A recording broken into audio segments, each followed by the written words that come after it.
Hello everyone, आप सभी का स्वागत है हमारे यूट्यूब चैनल एपीसी एकेडमी पर। आज 3 दिसंबर 2023 में एचपीआर स्टेट का एग्जाम कंडक्ट हुआ है और हम डिस्कस करने वाले हैं सोशल स्टडीज वाला सेक्शन। तो चलिए शुरू करते हैं फर्स्ट क्वेश्चन के साथ। फर्स्ट क्वेश्चन है हमारे पास, प्रशांत महासागर में कौन सी खाई स्थित है? करेक्ट आंसर रहेगा मारियाना। और नेक्स्ट क्वेश्चन है, सबसे गहरी झील कौन सी है? ऑप्शन है हमारे पास स्लेव झील, वेकॉल झील, मटानो झील या होरोको झील। और यहाँ पर करेक्ट आंसर रहेगा वेकॉल झील। और अगर हम बात करें वेकॉल झील के बारे में तो ये रशिया में है। नेक्स्ट क्वेश्चन रहेगा हमारे पास, पेरू किस महाद्वीप में स्थित है? ऑप्शन है हमारे पास अफ्रीका, ऑस्ट्रेलिया, दक्षिणी अमेरिका या फिर यूरोप में। करेक्ट आंसर रहेगा दक्षिणी अमेरिका। और अगर हम बात करें पेरू की कैपिटल के बारे में तो पेरू की कैपिटल रहेगी लीमा। नेक्स्ट क्वेश्चन है, नील नदी का उद्गम कौन सी झील से हुआ है? ऑप्शन है हमारे पास विक्टोरिया झील, वेकॉल झील, मटानो झील या होरोको झील। करेक्ट आंसर रहेगा यहाँ पर विक्टोरिया झील। और विक्टोरिया झील जो है ये अफ्रीका कॉन्टिनेंट में है। नेक्स्ट क्वेश्चन है, बांग्लादेश में ब्रह्मपुत्र को किस रूप से जाना जाता है? ऑप्शन है त्यंगपो नदी, जमुना नदी, सियांग नदी या दिहांग नदी। करेक्ट आंसर यहाँ पर रहेगा जमुना नदी। बांग्लादेश में ब्रह्मपुत्र को जमुना नदी के नाम से जाना जाता है। नेक्स्ट क्वेश्चन है, हड़प्पा सभ्यता के किस स्थान से घोड़े के अवशेष प्राप्त हुए हैं? ऑप्शंस में हमारे पास रहेगा कालीबंगा, सुरकोटदा, लोथल या फिर रोपड़।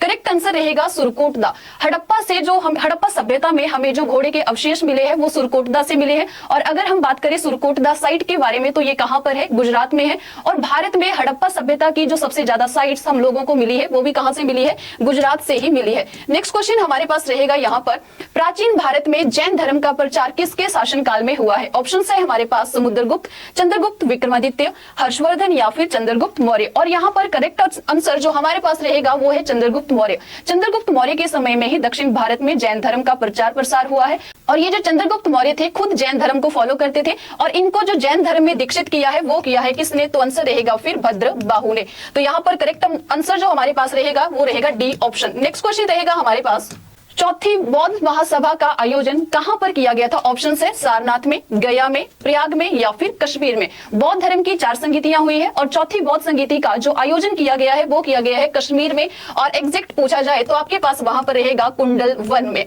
चौथी बौद्ध संगीति की अध्यक्षता की थी वसुमित्र ने, जबकि इस संगीति के जो उपाध्यक्ष बनाए गए थे वो बनाए गए थे अश्वघोष घोष। नेक्स्ट क्वेश्चन रहेगा हमारे पास, दीन ए इलाही धर्म किसने शुरू किया है? ऑप्शन है हमारे पास अकबर, औरंगजेब, जहांगीर या फिर बाबर। तो दीन ए इलाही नामक नया धर्म जो चलाया गया था वो चलाया गया था अकबर के द्वारा। कब अकबर ने इस नए धर्म को शुरू किया है? तो 1582 में किया है। और दीन ए इलाही धर्म को स्वीकार करने वाले एकमात्र हिंदू अगर आपसे पूछे जाए तो एकमात्र हिंदू हमारे पास रहेंगे बीरबल। बीरबल जो थे इन्होंने दीन ए इलाही धर्म को स्वीकार भी किया हुआ है। नेक्स्ट क्वेश्चन रहेगा हमारे पास, गदर पार्टी के संस्थापक थे। ऑप्शन है हमारे पास सिद्धसेन, लाला हरदयाल, सूरजसेन या फिर बाबा कांशीराम। करेक्ट आंसर रहेगा यहाँ पर लाला हरदयाल। गदर पार्टी की स्थापना जो थी लाला हरदयाल ने 1 नवंबर 1913 ईस्वी में अमेरिका के सैन फ्रांसिस्को में की है। तो गदर पार्टी के संस्थापक के तौर पर आप लोगों को यहाँ पर नाम याद रखना है लाला हरदयाल का। नेक्स्ट क्वेश्चन रहेगा हमारे पास, मुर्रा नस्ल किस जानवर से रिलेटेड रहेगी? ऑप्शन है गाय, भैंस, कुत्ता या फिर बेट। करेक्ट आंसर रहेगा यहाँ पर भैंस। मुर्रा नस्ल जो है ये रहेगी हमारी भैंस से रिलेटेड। नेक्स्ट क्वेश्चन है, भोपाल गैस त्रासदी में कौन सी गैस का रिसाव हुआ है? हमारे पास ऑप्शन रहेंगे carbon dioxide, nitrogen dioxide, methyl isocyanate या इनमें से कोई नहीं। और करेक्ट आंसर यहाँ पर रहेगा मिथाइल आइसोसाइनाइड। और अगर हम बात करें भोपाल गैस त्रासदी की तो ये जो है वो कब हुई है? तो भोपाल गैस त्रासदी जो है वो हुई है 2 दिसंबर 1984 को। तो ये बात आप लोगों ने यहाँ पर ध्यान रखनी है। नेक्स्ट रहेगा हमारे पास, भारत में संसद के संयुक्त अधिवेशन की अध्यक्षता कौन करता है? ऑप्शंस में दिए गए हैं हमारे पास, भारत का राष्ट्रपति, भारत का उपराष्ट्रपति, लोकसभा का अध्यक्ष या फिर भारत का प्रधानमंत्री। तो संसद के संयुक्त अधिवेशन की अध्यक्षता किसके द्वारा की जाती है? तो आंसर रहेगा लोकसभा के अध्यक्ष के द्वारा। जबकि संसद का जो संयुक्त अधिवेशन बुलाया जाता है वो भारत के राष्ट्रपति के द्वारा बुलाया जाता है। तो यहाँ पर हमारे पास कौन सा आंसर करेक्ट रहेगा? तो ऑप्शन सी जो है वो करेक्ट रहेगा। नेक्स्ट रहेगा हमारे पास क्वेश्चन, 3 ओर से घिरे भूभाग को क्या कहा जाता है? ऑप्शन है हमारे पास तट, स्थल, डमरू, मध्य, द्वीप या फिर प्रायद्वीप। तो तीनों ओर से घिरे हुए भूभाग को क्या बोला जाएगा? प्रायद्वीप बोला जाएगा, यानी कि लास्ट ऑप्शन जो है वो हमारे पास यहाँ पर करेक्ट रहेगा। नेक्स्ट क्वेश्चन है, भारत छोड़ो आंदोलन कब शुरू किया गया था? ऑप्शन है हमारे पास 1940 में, 1941 में, 1942 में या फिर 1944 में। करेक्ट आंसर रहेगा यहाँ पर 1942। भारत छोड़ो आंदोलन जो है ये आखिरी आंदोलन रहेगा जो हमने शुरू किया था अपनी आजादी के लिए, और इस आंदोलन के दौरान ही महात्मा गांधी ने एक बहुत ही फेमस नारा दिया है, करो या मरो का। ये क्वेश्चन बहुत बार एग्जाम में पूछा भी जाता है कि करो या मरो का नारा किसने दिया है या किस आंदोलन के दौरान दिया है? तो महात्मा गांधी ने करो या मरो का नारा जो था वो भारत छोड़ो आंदोलन के दौरान ही दिया है, जो कि कब शुरू किया गया है? तो 1942 में शुरू किया गया है। नेक्स्ट क्वेश्चन रहेगा हमारे पास, प्लासी का युद्ध किस वर्ष में लड़ा गया है? ऑप्शन है हमारे पास 1764, 1763, 1755 या फिर 1757। तो प्लासी का युद्ध जो हुआ है वो हुआ है 1757 में। किसके बीच में हुआ है? तो अंग्रेजों के बीच में और बंगाल के नवाब सिराजुद्दौला के बीच में। और अंग्रेजों की तरफ से अगर हम बात करें तो उनकी आर्मी को जो लीड किया है वो किया है क्लाइव ने। और इस युद्ध में जीत भी किसकी हुई थी? फिर अंग्रेजों की ही जीत हुई थी, और यही से फिर अंग्रेजों ने रूल करना भी भारत में स्टार्ट कर दिया था। तो प्लासी का युद्ध कब हुआ है? 1757 में, और एग्जैक्ट डेट पूछा जाए तो 23 जून 1757 को हुआ है प्लासी का युद्ध। नेक्स्ट क्वेश्चन रहेगा हमारे पास, भारत का अंतिम गवर्नर जनरल कौन था? ऑप्शन है Lord Wellesley, Lord Mountbatten, Dalhousie या फिर लॉर्ड कर्जन। करेक्ट आंसर रहेगा यहाँ पर लॉर्ड माउंटबेटन। भारत का अंतिम गवर्नर जनरल पूछा गया है तो आंसर क्या होगा फिर यहाँ पर? लॉर्ड माउंटबेटन रहेगा। नेक्स्ट क्वेश्चन रहेगा हमारे पास, आर्य समाज के संस्थापक कौन है? ऑप्शन है हमारे पास राजा राम मोहन रॉय, ईश्वर चंद्र विद्यासागर, स्वामी दयानंद सरस्वती या फिर महात्मा गांधी। करेक्ट आंसर रहेगा स्वामी दयानंद सरस्वती। आर्य समाज की स्थापना जो है स्वामी दयानंद सरस्वती ने की है 1875 में। जबकि अगर हम बात करें राजा राम मोहन रॉय के बारे में तो राजा राम मोहन रॉय जो थे इन्होंने ब्रह्म समाज की स्थापना की है। ईश्वर चंद्र विद्यासागर जो थे इन्होंने विधवा पुनर्विवाह के पक्ष में काम किया है, और इन्हीं के प्रयासों से फिर 1856 में लॉर्ड कैनिंग के टाइम पर विधवा पुनर्विवाह अधिनियम जो था वो लागू भी किया गया था। तो आपने ये तीनों से रिलेटेड इंपॉर्टेंट चीजें याद रखनी है। राजा राम मोहन रॉय जो था इन्होंने की है ब्रह्म समाज की स्थापना, और कब की है? तो 1828 में। जबकि 1829 में क्या हुआ है? सती प्रथा को बैन किया गया है इन्हीं के प्रयासों की वजह से। तो राजा राम मोहन रॉय जो थे इन्होंने सती प्रथा के अगेंस्ट काम किया है। ईश्वर चंद्र विद्यासागर की बात करें तो इन्होंने विधवा पुनर्विवाह के पक्ष में काम किया है, और इन्हीं के प्रयासों की वजह से 1856 में विधवा पुनर्विवाह अधिनियम लागू किया गया था लॉर्ड कैनिंग के टाइम पर। और स्वामी दयानंद सरस्वती जो है इन्होंने आर्य समाज की स्थापना 1875 में की है। इसके अलावा वेदों की और लौटो का नारा स्वामी दयानंद सरस्वती ने दिया है। सत्यार्थ प्रकाश पुस्तक स्वामी दयानंद सरस्वती ने लिखी है, और इसके अलावा जो स्वामी दयानंद सरस्वती थे इन्होंने ही शुद्धि कार्यक्रम भी चलाया था। तो कुछ एक इंपॉर्टेंट पॉइंट्स है जो आप लोगों को यहाँ पर ध्यान में रखने हैं। नेक्स्ट क्वेश्चन रहेगा हमारे पास, विटीकल्चर का अर्थ है? ऑप्शन है हमारे पास अंगूरों की खेती, मत्स्य पालन, रेशम कीटों का वाणिज्य पालन या फिर फल फूल व सब्जियों की खेती। और करेक्ट आंसर रहेगा अंगूरों की खेती। विटीकल्चर का अर्थ क्या रहेगा? तो अंगूरों की खेती। नेक्स्ट क्वेश्चन है, नवीकरणीय संसाधन है? ऑप्शन है सौर ऊर्जा, पवन ऊर्जा, जल विद्युत ऊर्जा या फिर ये सभी। करेक्ट आंसर रहेगा ये सभी। नवीकरणीय संसाधन जो है उसमें हम सौर ऊर्जा को भी रखेंगे, पवन ऊर्जा को भी रखेंगे और जल विद्युत ऊर्जा को भी रखेंगे, यानी कि ये तीनों के तीनों ऑप्शन जो है वो हमारे पास करेक्ट रहेंगे यहाँ पर। नेक्स्ट क्वेश्चन है, वे कौन से 3 कारक है जिनसे जनसंख्या में परिवर्तन होता है? ऑप्शन है हमारे पास जन्म, मृत्यु और विवाह, जन्म, मृत्यु और प्रवास, जन्म, मृत्यु और प्रत्याशा या इनमें से कोई नहीं। करेक्ट आंसर रहेगा हमारे पास बी, जन्म, मृत्यु और प्रवास। इन्हीं तीनों से क्या होता है? जनसंख्या में परिवर्तन होता है। नेक्स्ट क्वेश्चन है, भारत में गेहूं उगाई जाती है ग्रीष्म ऋतु में, शीत ऋतु में, वर्षा ऋतु में या फिर बसंत ऋतु में? तो कब? शीत ऋतु में। गेहूं कब उगाई जाती है भारत में? शीत ऋतु में उगाई जाती है। नेक्स्ट क्वेश्चन रहेगा हमारे पास, निम्नलिखित में से कौन सा एक जीवाश्म ईंधन है? ऑप्शन है हमारे पास सोना, लौह अयस्क, चूना पत्थर या फिर कोयला। करेक्ट आंसर रहेगा हमारे पास कोयला। नेक्स्ट क्वेश्चन रहेगा, भारतीय संविधान में दिए गए विषयों की कितनी सूचियां हैं? ऑप्शन है हमारे पास 1, 2, 3 या फिर 4। तो भारतीय संविधान में विषयों का विभाजन करने के लिए 3 सूचियां जो है दी गई है, और ये 3 सूचियां कौन सी है? संघीय सूची, प्रांतीय सूची और समवर्ती सूची। तो ये 3 सूचियां जो है वो विषयों का विभाजन करने के लिए भारतीय संविधान में दी गई है। नेक्स्ट क्वेश्चन रहेगा हमारे पास, जापानी शब्द सुनामी का क्या अर्थ है? ऑप्शन है हमारे पास ज्वार की लहरें, बंदरगाह की लहरें, विनाशकारी लहरें या फिर सदी की लहरें। और करेक्ट आंसर यहाँ पर क्या रहेगा, बंदरगाह की लहरें, यानी कि बी ऑप्शन करेक्ट है। सुनामी जो है जापानी भाषा का शब्द है जिसका अर्थ है बंदरगाह की लहरें। नेक्स्ट क्वेश्चन है, मंगल पांडे जो थे निम्नलिखित में से किसके सिपाही थे? ऑप्शन है हमारे पास रॉयल गोरखा राइफल, 34वीं Bengal native infantry, Sikh regiment या इनमें से कोई नहीं। और करेक्ट आंसर यहाँ पर क्या रहेगा, 34वीं बंगाल नेटिव इन्फेंट्री। मंगल पांडे जो थे वो 34वीं बंगाल नेटिव इन्फेंट्री के सिपाही हुआ करते थे जिन्होंने सबसे पहले चर्बी वाले कारतूसों का प्रयोग करने से मना किया था। और ये बात कब की है, तो 29 मार्च 1857 की। और मंगल पांडे जो थे इनको गिरफ्तार किया गया था और इनको फांसी की सजा भी सुनाई गई थी। और मंगल पांडे ही 1857 की क्रांति के पहले शहीद भी बोले जाते हैं या बताए जाते हैं। और ये जो 1857 की क्रांति थी, इसी क्रांति को पहला स्वतंत्रता संग्राम भी कहा जाता है। तो यहाँ से क्वेश्चन इस तरह से पूछा जाता है कि किसने 1857 की क्रांति को पहला स्वतंत्रता संग्राम कहा है? तो आंसर रहेगा वीडी सावरकर, जिनका पूरा नाम था विनायक दामोदर सावरकर। तो यहाँ पर क्वेश्चन हमारे से पूछा गया है कि मंगल पांडे जो थे वो किसके सिपाही हुआ करते थे? तो ये थे 34वीं बंगाल नेटिव इन्फेंट्री के सिपाही।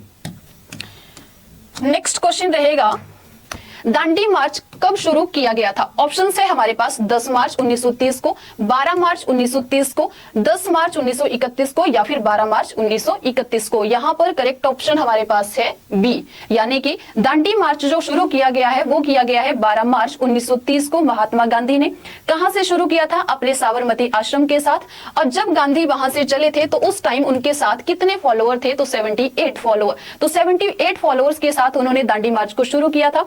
फिर उसके बाद उन्होंने 24 दिन तक की यात्रा की है। और 24 दिन की यात्रा करने के बाद वो पहुंचे हैं कहां पर? तो गुजरात के नवसारी, या जिसे हम नौसारी भी बोलते हैं, तो गुजरात के नवसारी या नौसारी जिले में पहुंचे। और यहीं पर उन्होंने 6 अप्रैल 1930 को नमक बनाकर नमक कानून को तोड़ा था और साथ ही साथ सविनय अवज्ञा आंदोलन को शुरू भी किया गया था। तो दांडी मार्च 12 मार्च 1930 को शुरू किया गया महात्मा गांधी के द्वारा साबरमती आश्रम से। 78 फॉलोअर्स के साथ वो चले थे। 24 दिन की यात्रा करने के बाद वो पहुंचे गुजरात के नवसारी जिले के दांडी स्थान पर और वहां पर उन्होंने नमक बनाकर कानून तोड़ा। कब की बात है ये? तो 6 अप्रैल 1930 की बात है।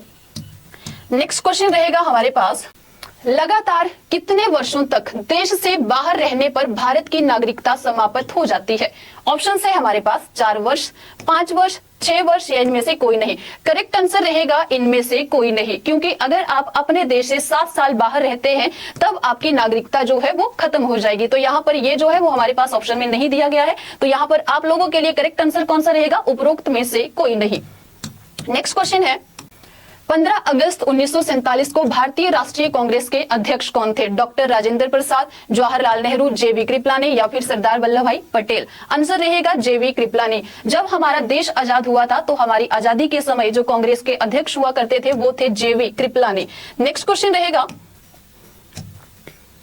निम्नलिखित में से कौन सा भारत के संविधान का संरक्षक है? ऑप्शन है हमारे पास भारत का राष्ट्रपति, भारत का प्रधानमंत्री, लोकसभा सचिव या फिर भारत का उच्चतम न्यायालय यानी कि सुप्रीम कोर्ट। तो हमारे संविधान का संरक्षक किसे कहा जाता है? भारत के उच्चतम न्यायालय यानी कि सुप्रीम कोर्ट को। करेक्ट आंसर यहाँ पर होगा डी। नेक्स्ट क्वेश्चन है, लोकसभा अध्यक्ष अपना त्याग पत्र इनमें से किसे सौंपता है? ऑप्शन है हमारे पास उपाध्यक्ष को, अध्यक्ष को, प्रधानमंत्री को या फिर विधि मंत्री को। तो लोकसभा का अध्यक्ष जो है वो अपना त्याग पत्र उपाध्यक्ष को सौंपता है। नेक्स्ट क्वेश्चन रहेगा हमारे पास, रैयत शब्द का अर्थ है? ऑप्शन है किसान, कृषि, ग्रामीण या इनमें से कोई नहीं। तो रैयत का शाब्दिक अर्थ रहेगा किसान। अंग्रेजों ने भारत में 3 तरह के बंदोबस्त जो थे वो लागू किए थे। एक था स्थायी बंदोबस्त, रैयतवाड़ी बंदोबस्त और तीसरा था महालवाड़ी बंदोबस्त। अगर हम बात करें स्थायी बंदोबस्त के बारे में तो वो जो लागू किया गया था कॉर्नवालिस के टाइम पर, और उसमें भूमि का जो मालिक समझा गया था वो जमींदारों को समझा गया था। दूसरा था रैयतवाड़ी बंदोबस्त, और उसी रैयतवाड़ी बंदोबस्त से ये वर्ड लिया गया है रैयत। रैयत का अर्थ क्या होता है? किसान, क्योंकि इसमें जमीनों का जो मालिक माना गया था वो किसान को माना गया था। थर्ड बंदोबस्त है महालवाड़ी बंदोबस्त, और वहां से एक वर्ड निकलता है महाल, और यहां से ये क्वेश्चन भी एग्जाम में पूछा जाता है कि महाल का अर्थ क्या है? तो महाल का अर्थ है गांव, यानी कि टैक्स चुकाने की जो रिस्पॉन्सिबिलिटी होगी वो पूरे के पूरे गांव की वहां पर समझी जाती है। तो रैयत का शाब्दिक अर्थ क्या रहेगा? यहाँ पर किसान रहेगा। नेक्स्ट क्वेश्चन है हमारे पास, फेमा क्या है? ऑप्शन है हमारे पास forced exchange management, foreign exchange management, foreign exchange management act या फॉरेन इवेल्युएशन मैनेजमेंट एक्ट। और करेक्ट आंसर रहेगा फॉरेन एक्सचेंज मैनेजमेंट एक्ट हमारे पास। नेक्स्ट ऑप्शन है हमारे पास, वर्ष 2014 में शांति के लिए नोबेल पुरस्कार प्राप्त करने वाले भारतीय कौन थे? ऑप्शन है अन्ना हजारे, अनुपम खेर, कृष्णा राजदान या फिर कैलाश सत्यार्थी। तो नोबेल पुरस्कार जो 2014 में दिया गया है वो दिया गया है कैलाश सत्यार्थी को, और साथ में पाकिस्तान से मलाला यूसुफजई भी इनके साथ थी। नेक्स्ट क्वेश्चन रहेगा हमारे पास, ब्रिटिश शासन के दौरान भारत में वायसराय के रूप में कौन कार्यरत थे? ऑप्शन है Warren Hastings, Lord Dalhousie, Lord Ripon या फिर लॉर्ड माउंटबेटन। तो वॉरेन हेस्टिंग्स की अगर हम बात करें तो ये बंगाल के पहले गवर्नर जनरल थे। डलहौजी की बात करें तो ये भारत के गवर्नर जनरल के तौर पर काम कर रहे थे। और लॉर्ड रिपन की अगर हम बात करें तो ये थे भारत के वायसराय के तौर पर। क्यों? क्योंकि 1858 में ही जो गवर्नर जनरल की पोस्ट हुआ करती थी उसको कन्वर्ट कर दिया गया था वायसराय में, और भारत के जो पहले वायसराय बने थे वो लॉर्ड कैनिंग बने थे। तो उसके बाद वाले जो रहेंगे हमारे पास यहाँ पर वो है सिर्फ लॉर्ड रिपन, जो कि एक वायसराय के तौर पर भारत में काम कर रहे थे। और अगर हम बात करें लॉर्ड माउंटबेटन की तो ये रहेंगे भारत के अंतिम गवर्नर जनरल। नेक्स्ट क्वेश्चन रहेगा हमारे पास, एमआरपी का अर्थ है मध्य विश्राम अवधि, अधिकतम खुदरा मूल्य, न्यूनतम खुदरा मूल्य या वस्तु खुदरा मूल्य। और हमारे पास करेक्ट आंसर रहेगा अधिकतम खुदरा मूल्य, यानी कि मैक्सिमम रिटेल प्राइस जो है वो हमारे पास यहाँ पर करेक्ट आंसर रहेगा। नेक्स्ट क्वेश्चन है, कौन सा देश मानव विकास सूचकांक में फर्स्ट नंबर पर है? ऑप्शन है भारत, श्रीलंका, पाकिस्तान या फिर नेपाल। तो इनमें से कोई भी हमारे पास करेक्ट आंसर नहीं रहेगा, क्योंकि फर्स्ट नंबर पर जो है वो रहेगा स्विट्जरलैंड, जो कि हमारे पास ऑप्शन में दिया ही नहीं गया है। नेक्स्ट क्वेश्चन रहेगा, वायुमंडल की दूसरी परत कौन सी है? ऑप्शन है मध्य मंडल, अयन मंडल, क्षोभ मंडल या फिर समताप मंडल। और करेक्ट रहेगा हमारे पास लास्ट ऑप्शन, यानी कि समताप मंडल जो है ये है दूसरी परत वायुमंडल की। नेक्स्ट क्वेश्चन है, आइन ए अकबरी के लेखक कौन है? ऑप्शन है अकबर, अबुल फजल, फैजी या फिर अलवेरुनी। तो आइन ए अकबरी किसने लिखी है? तो वो लिखी है अबुल फजल ने। अबुल फजल जो थे अकबर के दरबारी नवरत्नों में से एक हुआ करते थे। इन्होंने बुक लिखी है अकबरनामा, और उसी अकबरनामा का एक पार्ट जो है वो आइन ए अकबरी रहेगा। तो आइन ए अकबरी के लेखक भी कौन होंगे? फिर अबुल फजल ही रहेंगे हमारे पास। नेक्स्ट क्वेश्चन रहेगा, मताधिकार कौन सा अधिकार है?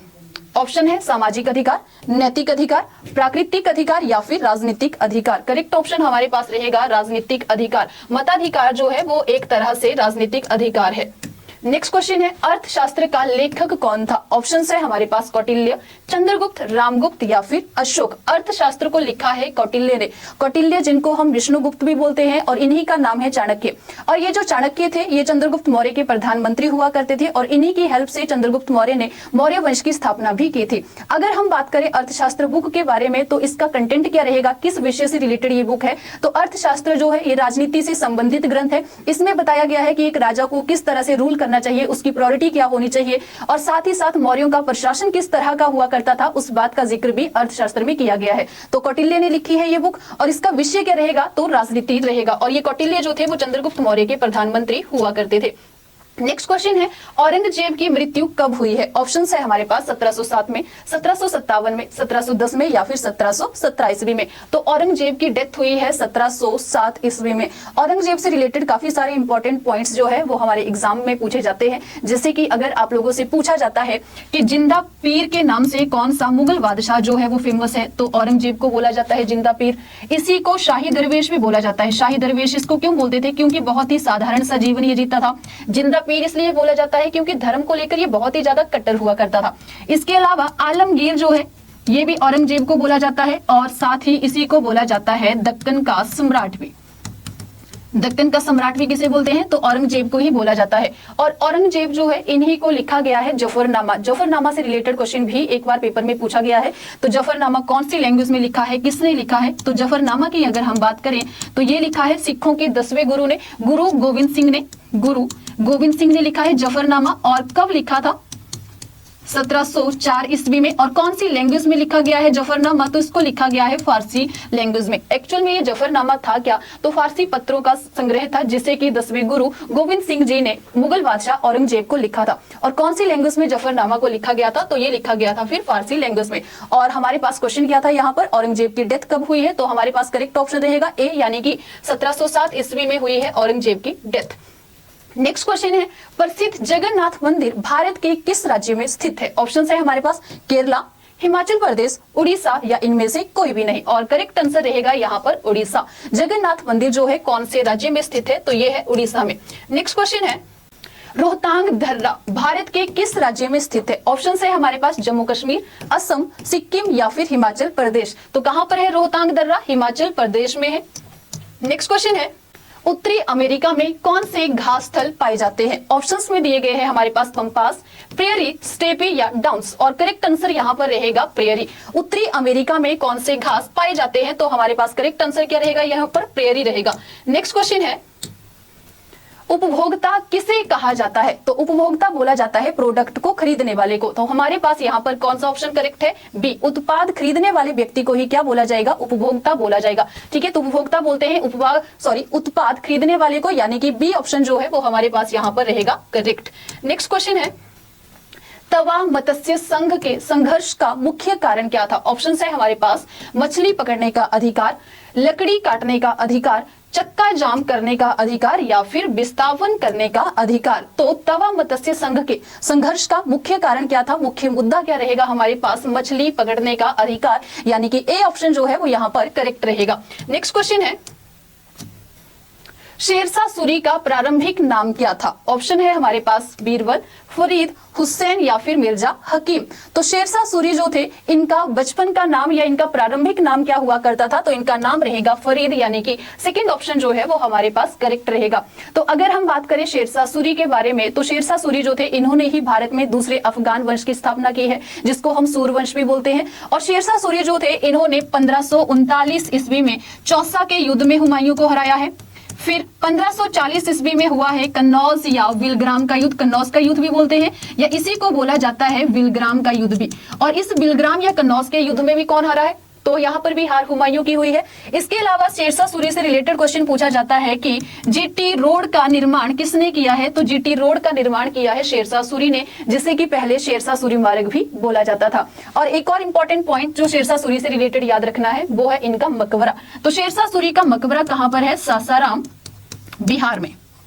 शेरशाह सूरी का मकबरा कहां पर रहेगा? तो इनका मकबरा है सासाराम, बिहार में। नेक्स्ट क्वेश्चन है, विश्व में आर्थिक महामंदी कब आई थी? ऑप्शन है हमारे पास 1923, 1929, 1930 या फिर 1932, और करेक्ट आंसर यहाँ पर रहेगा हमारे पास 1929। विश्व में आर्थिक महामंदी कब आई है? तो 1929 में आई है।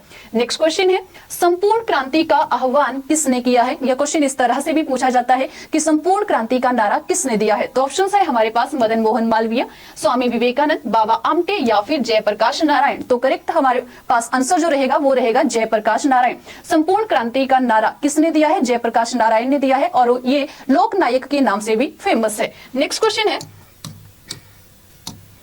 पंडित नेहरू का राजनीतिक उत्तराधिकारी कौन बने थे? ऑप्शन है लाल बहादुर शास्त्री, इंदिरा गांधी, राजीव गांधी या इनमें से कोई भी नहीं। तो पंडित जवाहरलाल नेहरू के बाद जो अगले प्रधानमंत्री बने थे या उनके जो राजनीतिक उत्तराधिकारी बने थे, वो कौन थे? लाल बहादुर शास्त्री। यानी कि यहाँ पर जो करेक्ट आंसर हमारे पास रहेगा वो है ए ऑप्शन। नेक्स्ट क्वेश्चन है, नानावती आयोग संबंधित है। ऑप्शन है हमारे पास सिख विरोधी दंगों से, प्रजातंत्र बहाली से, आपातकाल से या फिर अन्य पिछड़ा वर्ग से, और करेक्ट आंसर रहेगा हमारे पास सिख विरोधी दंगों से। यहाँ पर ये जो नानावती आयोग है, ये किससे रिलेटेड रहेगा? तो ये रहेगा सिख विरोधी दंगों से रिलेटेड। नेक्स्ट क्वेश्चन है, भारत में चौथा आम चुनाव कब हुआ था? ऑप्शन है हमारे पास 1971 में, 1967 में, 1977 में या फिर 1957 में, और करेक्ट आंसर हमारे पास रहेगा बी, यानी कि 1967 में। चौथे आम चुनाव जो हुए हैं वो हुए हैं 1967 में। नेक्स्ट क्वेश्चन है, मोनासाइट रेत में निम्नलिखित में से कौन सा खनिज पाया जाता है? ऑप्शन है हमारे पास थोरियम, कोयला, खनिज तेल या फिर अभ्रक। करेक्ट आंसर रहेगा यहाँ पर थोरियम। तो मोनासाइट रेत में कौन सा खनिज पाया जाता है? तो आंसर रहेगा थोरियम। नेक्स्ट क्वेश्चन है, निम्नलिखित में से कौन सा वेद जो है वो सबसे पुराना है? तो ऑप्शन है सामवेद, ऋग्वेद, यजुर्वेद या फिर अथर्ववेद। तो बहुत ही सिंपल क्वेश्चन है, लगभग हर तीसरे टेट में ये क्वेश्चन जो है वो रिपीट होता है। या पूछा जाता है सबसे बड़ा वेद कौन सा है, या पूछा जाता है सबसे पुराना वेद कौन सा है। तो सबसे बड़ा वेद या सबसे पुराना वेद हमारे पास कौन सा रहेगा? तो ये रहेगा ऋग्वेद। और अगर हम बात करें सामवेद के बारे में, तो संगीत से संबंधित वेद कौन सा बताया जाता है? सामवेद बताया जाता है। सबसे छोटा वेद कौन सा है? तब भी रहेगा सामवेद। फिर यजुर्वेद जो है ये रहेगा आपका आपका यज्ञ विधियों और कर्मकांडों से रिलेटेड, एकमात्र ऐसा वेद जो गद्य और पद्य दोनों में लिखा गया है। फिर हमारे पास है अथर्ववेद। अथर्ववेद जो है ये सबसे नया वेद माना जाता है, इसी को श्रेष्ठ वेद भी बोलते हैं, ब्रह्म वेद भी बोलते हैं। और अथर्ववेद का कंटेंट जो है वो थोड़ा सा डिफरेंट है, क्योंकि अथर्ववेद में लिखा गया है तंत्र विद्या के बारे में, औषधियों के बारे में, शल्य चिकित्सा यानी कि सर्जरी के बारे में। तो यहाँ पर अथर्ववेद जो है ये आपने ध्यान रखना है, जादू तंत्र विद्या से या जादू टोने से रिलेटेड वेद कौन सा रहेगा, तो वो होगा अथर्ववेद। और यहाँ पर हमारे पास क्वेश्चन क्या पूछा गया था कि इनमें से कौन सा वेद जो है वो सबसे पुराना है, तो यहाँ पर करेक्ट आंसर रहेगा ऋग्वेद। नेक्स्ट क्वेश्चन है, भारत में सबसे लंबी रात किस तारीख में होती है? ऑप्शन है 22 दिसंबर, 21 जून, 21 मार्च या फिर 23 सितंबर। करेक्ट आंसर रहेगा यहाँ पर 22 दिसंबर। भारत में जो सबसे लंबी रात होती है वो होती है 22 दिसंबर को। नेक्स्ट क्वेश्चन है हमारे पास, देशांतर के बीच अधिकतम दूरी होती है। ऑप्शन है ध्रुवों पर, भूमध्य रेखा पर, प्राइम मेरिडियन पर या फिर इनमें से कोई नहीं। और करेक्ट आंसर हमारे पास रहेगा भूमध्य रेखा पर। देशांतर के बीच में अधिकतम दूरी कब होती है, तो भूमध्य रेखा पर होती है। नेक्स्ट क्वेश्चन है, सबसे ज्यादा टाइम जोन किस देश में है? ऑप्शन है हमारे पास चाइना, रशिया, कनाडा या इनमें से कोई भी नहीं। तो यहाँ पर हमारे पास करेक्ट आंसर रहेगा लास्ट, इनमें से कोई भी नहीं, क्योंकि सबसे ज्यादा टाइम जोन जो है वो है फ्रांस में। नेक्स्ट क्वेश्चन है, प्रसिद्ध डेजर्ट गोबी स्थित है नामीबिया में, मिस्र में, मंगोलिया में या फिर बोत्सवाना में। और करेक्ट आंसर यहाँ पर होगा मंगोलिया। तो ये जो गोबी मरुस्थल है ये कहां पर है? ये है मंगोलिया में। नेक्स्ट क्वेश्चन है, हवा का वेग सबसे ज्यादा किसका है? चक्रवात, ववंडर का, आंधी का या फिर आंधी तूफान का? तो सबसे ज्यादा जो हवा का वेग होता है वो होता है ववंडर का, यानी कि सेकंड ऑप्शन जो है वो यहाँ पर करेक्ट रहेगा। ओके, ये था सोशल स्टडीज वाला सेक्शन। आई होप आपको काफी हेल्प मिलेगी इससे, और देखते रहे हमारा YouTube channel APC academy. Thank you.